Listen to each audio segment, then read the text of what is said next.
This week's guests are the partners at Hale Law. I'm Rob. This is a Sarasota SpeaX Pre-Show tailored by Tweeds.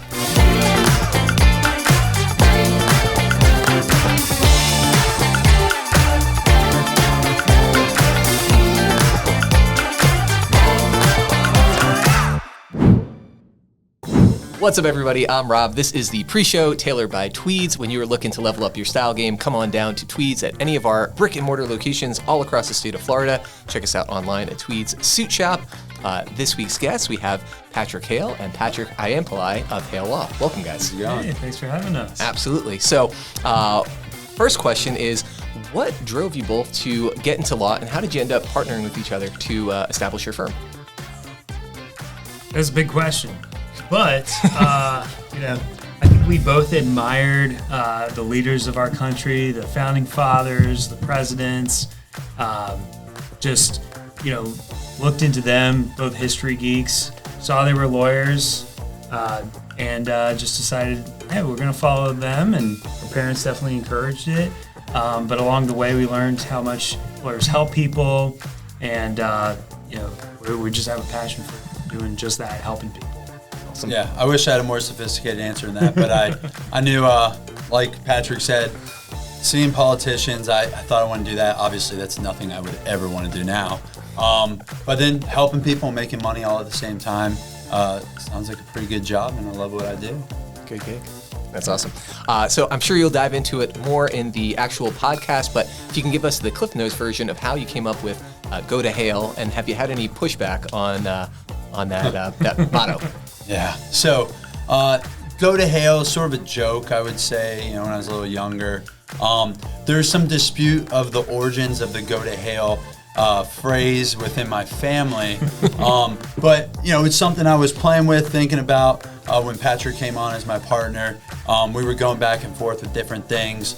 Ultimately, we had a focus group because we were either going to go with the Patricks or Go to Hale. And then obviously we went with Go to Hale. It's been working. And pushback, yes.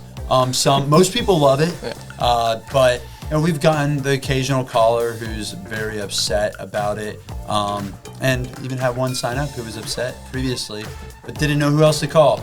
So gave us a call back. It's working. That's awesome. All right. Now, I know both of you guys have worked with Tweeds before. If you can tell us anything you'd like to share about how your experience has been with Tweeds. I never wear a tweed suit and not get a compliment. I'm always getting complimented. It always fits right, looks fantastic.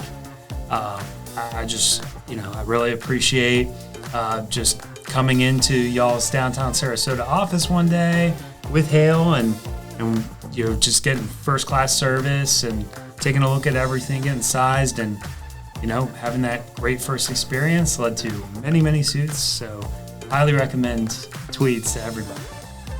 Yeah, and I remember Patrick was going in, he said he had an appointment. I'm like, you're going to get a custom suit? I've always heard about that. Didn't grow up getting custom suits or anything like that. But I'm like, I want to come. He's like, yeah, I'll see if you can go. And then Donald fitted me on my first one. Now I have TJ. I know you guys sort of set people up with their people. Yep. TJ's awesome, cool dude. But just a customizable or customizability, whatever it's called, right? It's very customizable. You get from the buttons down to the type of, collar, every single thing. Get it exactly how you want, and ultimately, that's the whole reason why you pay a little extra to make it exactly how you want.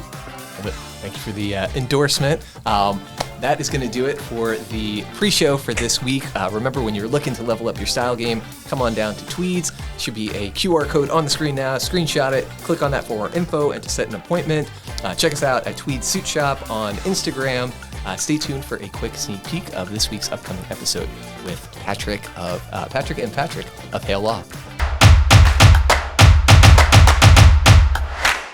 So I tell clients, we're looking at about 3/4 of all of our cases settling without a lawsuit. And why? You have low insurance limits, or you have clients just getting better, which is great. You can't beat that, right? No amount of money is worth your body, right? So people just get better over time. So maybe it's not worthwhile to them. Maybe we would just be the only ones making money and tell them, hey, let's settle, you know. But we're definitely filing a lot of lawsuits. Like I said, Patrick and I just went to trial.